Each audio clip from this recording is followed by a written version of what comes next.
Inside the Galactic Diplomatic Medical Exchange Hall, the ambient lighting remained low, carefully calibrated to accommodate the diverse ocular sensitivities of 30 assembled species.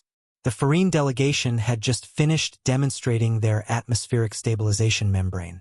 It was a magnificent 44-piece apparatus that hummed with quiet power, requiring 3 trained technicians simply to monitor its baseline output. The Calori had followed, displaying an elegant, crystalline NeuralCom injector that hovered obediently above a simulated patient.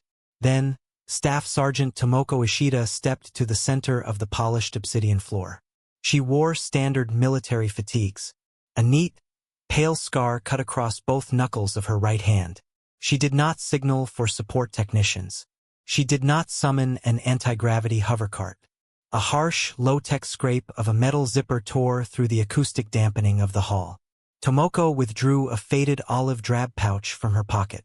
"This is what every human carries," she said, her voice carrying easily without algorithmic amplification.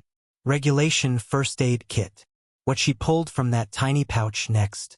"I assure you, it permanently altered diplomatic protocols across 3 star systems.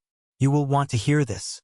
Zelkith, functioning as the diplomatic liaison for the Farine Council, recorded the object's dimensions from his seat in the primary observer's tier.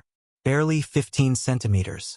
The human had deliberately bypassed the presentation of trauma centers, biobeds, or surgical bays. She was presenting a fabric square small enough to conceal in the palm of a hand. "My 10-year-old niece has one in her school bag," Tomoko added casually. Ambassador Prelik's ambient pressure fluctuated. As a gaseous life form, the senior diplomat processed psychological stress through involuntary density shifts. His edges blurred against the observation chair. His core condensed from a serene, diplomatic violet to an anxious, bruised purple. A child carried this, which meant human juveniles were routinely subjected to environments requiring immediate, unaided medical intervention. She looked out at the assembly, completely oblivious to the translucent, shimmering panic beginning to ripple through the Farine delegation. "If you're bleeding heavily from a limb, you wrap this above the wound and twist until the blood flow stops," Tomoko explained, manipulating the wintless rod. Zelkith processed the mechanical implication. The device intentionally severed circulation to prevent systemic draining. A human could survive with a limb receiving 0 blood for up to 2 hours. 2 hours of 0 blood flow before cellular death. A Farine would dissolve in.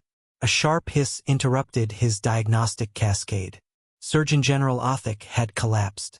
The foremost medical authority of their species dropped from standard atmospheric density to 12% in less than a second.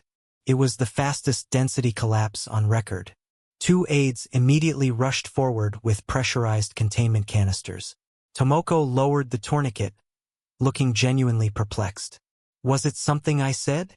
In the back row, Nally carefully transcribed the event. Item 3. Circulation severance device. Surgeon General lost consciousness. 11 items remain. Once Othik was moderately repressurized, the presentation relentlessly continued. Item 4 was gauze for packing deep wounds, a concept that turned 3 ambassadors entirely translucent. Item 5 was medical tape. Item 6 was heavy shears. To demonstrate their utility, Tomoko smoothly slid the lower blade under her own uniform sleeve and violently sheared the thick fabric apart, completely unfazed by the destruction of her own garment. Item 7 was chemical pain suppression. Ibuprofen tablets. For 100 milligrams up to 3 times a day. Zelkith queried the compound. That dosage would dissolve a Farine atmospheric membrane in exactly 8 seconds.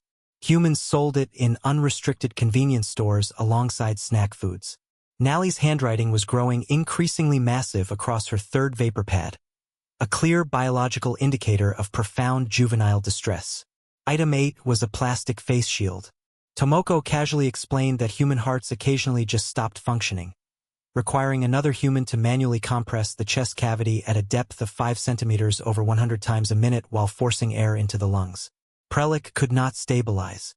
Each subsequent object pulled from the tiny olive drab pouch served as another horrifying window into a species that built its entire philosophy of emergency medicine around the grim assumption that the biological form will inevitably be broken, bleeding, burning, or freezing at any given moment. Zelkith finally engaged his vocal translator. "Staff Sergeant, this kit. You said every human carries one." "Regulation," Tomoko nodded. "But most people keep a bigger one at home, and one in the vehicle, and one at work. 3 kits minimum per human." Zelkith braced his core. "And your niece, the 10-year-old, she carries this in her school." "She does. She's already used the tourniquet twice, on field trips." For Farine ambassadors fluctuated simultaneously. The Galactic Diplomatic Medical Exchange suspended all human equipment presentations for 14 months, instituting a mandatory psychological pre-screening for any future Deathworld medical briefings. Zelkith eventually compiled the final data reveal. 14 items, 200 grams. A kit assuming catastrophic tissue damage, skeletal fractures, and cardiac failure, accessible to 56 million certified citizens annually, priced at approximately 3 units of human currency.